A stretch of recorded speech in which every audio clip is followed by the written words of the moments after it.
નમસ્કાર. આજે આપણે એક એવા શહેરની વાત કરીશું જેનું નામ જ એના ઇતિહાસની આખી કહાણી કહી દે છે. જી હા, આપણે વાત કરી રહ્યા છીએ ઈડરની. ચાલો એના ભવ્ય ભૂતકાળમાં એક ડૂબકી મારીએ. તો અત્યારે ઈડરને આપણે કઈ રીતે ઓળખીએ છીએ? સાબરકાંઠા જિલ્લામાં અરવલ્લીની ગિરિમાળાઓ વચ્ચે આવેલું એક સુંદર શહેર, ખરું ને? અને હા, એના લાકડાના રમકડા આખા ગુજરાતમાં એની હસ્તકલા વખણાય છે. સાચે જ ત્યાંની કારીગરી અદ્ભુત છે. પણ શું ઈડરની ઓળખ આટલી જ છે? ના, બિલકુલ નહીં. એની ખરી કહાણી તો એના નામમાં જ છુપાયેલી છે. એક એવું નામ જે આપણને સદીઓ પાછળ લઈ જાય છે. એક એવા સમયમાં જ્યાં દેવો અને દંતકથાઓ હતી, મોટા મોટા રાજાઓ હતા અને સામ્રાજ્યો વચ્ચે ભીષણ ટક્કર થતી હતી. તો ચાલો આપણે આ સફરની શરૂઆત કરીએ એના પૌરાણિક મૂળથી, એટલે કે દંતકથાઓથી. ઈડરના મૂળ છેક પ્રાચીન કાળ સુધી જાય છે. એનું સૌથી જૂનું નામ હતું ઈલ્વાદુર્ગ. એનો મતલબ થાય ઈલ્વાનો કિલ્લો. અને વાત અહીં જ નથી અટકતી. પદ્મપુરાણ અને મહાભારત જેવા ગ્રંથોમાં પણ એનો ઉલ્લેખ ઈલા તરીકે થયો છે. વિચાર તો કરો, આ શહેરનું મહત્વ કેટલું જૂનું હશે. હવે એક બહુ જ રસપ્રદ દંતકથા છે રાજા વેણીવચ્છ રાજ વિશે. કહેવાય છે કે એમણે વિક્રમ સંવત શરૂ થયો એના પણ પહેલાં અહીં રાજ કર્યું હતું. આજે આપણે જે ઈડરનો પેલો મોટો કિલ્લો જોઈએ છે ને, એ એમણે જ બંધાવેલો, અને આસપાસના તળાવો પણ. પણ કહાણીમાં ટ્વિસ્ટ તો હવે આવે છે. એમની રાણી એક નાગપુત્રી હતી, એટલે કે પાતાળના સર્પ રાજાની દીકરી. અને દંતકથા પ્રમાણે બંને એક સાથે જ આ દુનિયા છોડી દીધી હતી. તો આ તો થઈ દંતકથાઓની વાત. હવે ચાલો ત્યાંથી આગળ વધીને ઇતિહાસના પાનાઓ પર આવીએ. કારણ કે અહીંથી ઈડરની કહાણી એકદમ બદલાઈ જાય છે. એક એવું રાજ્ય બને છે જેના પર કબજો કરવા માટે સદીઓ સુધી લોહિયાળ સંઘર્ષો થયા. જુઓ, ઈડરનો ઇતિહાસ સત્તાની ખેંચતાણથી ભરેલો છે. 1257માં રાઠોડ રાજપૂતોએ અહીં રાજ સ્થાપ્યું. પણ શાંતિ લાંબો સમય ટકી નહીં. 1520 સુધીમાં તો ગાદી માટે અંદરોઅંદર એટલા ઝઘડા થયા કે ગુજરાત સલ્તનત અને મેવાડ જેવા મોટા રાજ્યોને પણ વચ્ચે પડવાનો મોકો મળી ગયો.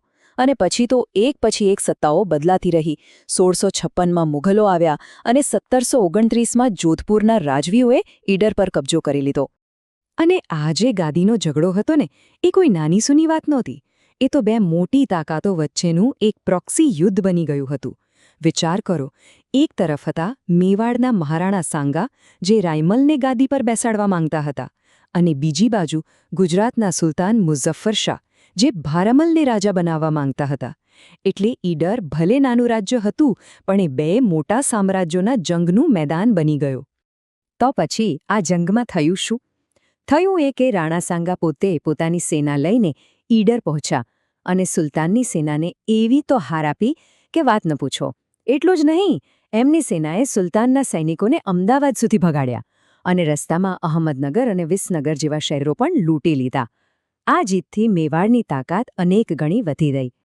સારું, હવે આ બધી ઘટનાઓ પછી શું થયું એ જોઈએ.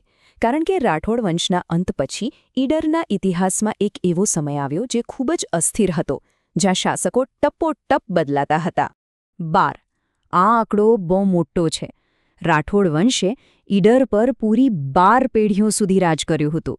અને આટલા લાંબા સમય પછી જ્યારે એમના શાસનનો અંત આવ્યો, ત્યારે એ ઈડર માટે એક મોટા બદલાવની શરૂઆત હતી. રાઠોડોના ગયા પછી તો જાણે ઈડરની ગાદી પર જે આવે એનું રાજ. પહેલાં આવ્યા મુઘલ સેનાપતિ મુરાદ બખ્શ, પણ એમનું શાસન લાંબુ ચાલ્યું નહીં. 1729માં જોધપુરના બે ભાઈઓ આનંદસિંહ અને રાયસિંહે બળજબરીથી ઈડર પર કબજો કરી લીધો. પણ હજી તો એ લોકો ગોઠવાયા જ હતા ત્યાં દક્ષિણમાંથી એક નવી તાકાત આવી પહોંચી, મરાઠાઓ. અને 1753માં એમણે પણ આક્રમણ કર્યું અને ઈડરની કહાણીમાં ફરી એક નવો વળાંક આવ્યો. મરાઠાઓનું આક્રમણ ઈડર માટે બહુ ભારે પડ્યું. દામાજી ગાયકવાડની ફૌજ સામેની લડાઈમાં આનંદસિંહ માર્યા ગયા. એમના ભાઈ રાયસિંહે હિંમત તો બતાવી અને ઈડર પાછું જીતી લીધું. પણ એમના મૃત્યુ પછી મરાઠાઓનું દબાણ વધતું જ ગયું. છેવટે આનંદસિંહના દીકરા રાવસિંહને મજબૂરીમાં સમાધાન કરવું પડ્યું અને ગાયકવાડને રાજ્યના અમુક હિસ્સા આપી દેવા પડ્યા. તો આટલા બધા ઉતાર ચઢાવ, આટલા યુદ્ધો અને આટલા શાસકો પછી આખરે આ બધી વાર્તાઓ ક્યાં જાય છે? એ બધી જ વાર્તાઓ ઈડરની ઓળખ બનીને એના નામમાં સમાઈ જાય છે. ચાલો જોઈએ કેવી રીતે. સાચે જ આ શહેરની આખી સફર એના નામમાં જ વણાયેલી છે. ઇલવાદોર્ગથી શરૂ કરીને આજના ઈડર સુધી દરેક નામ પાછળ એક આખું યુગ, એક શાસક અને એક અનોખી કહાણી છુપાયેલી છે. એટલે કે નામ ફક્ત નામ નથી, એ તો જીવતો જાગતો ઇતિહાસ છે. આખી વાતનો સાર એટલો જ છે કે કોઈ પણ શહેરની ઓળખ તેના વિજેતાઓ, તેની દંતકથાઓ અને તેના લોકોની વાર્તાઓથી બનેલી હોય છે. અને ઈડર આ વાતનું શ્રેષ્ઠ ઉદાહરણ છે. આજની આ વાત પૂરી કરતા પહેલા એક સવાલ. જેમ ઈડરના નામમાં આટલો બધો ઇતિહાસ સમાયેલો છે, ક્યારે વિચાર્યું છે કે આપણે જે શહેરો કે ગામડાઓમાં રહીએ છીએ એના નામો પાછળ પણ આવી કેટલીય રસપ્રદ કહાણીઓ છુપાયેલી હશે? જરા વિચારી જોજો.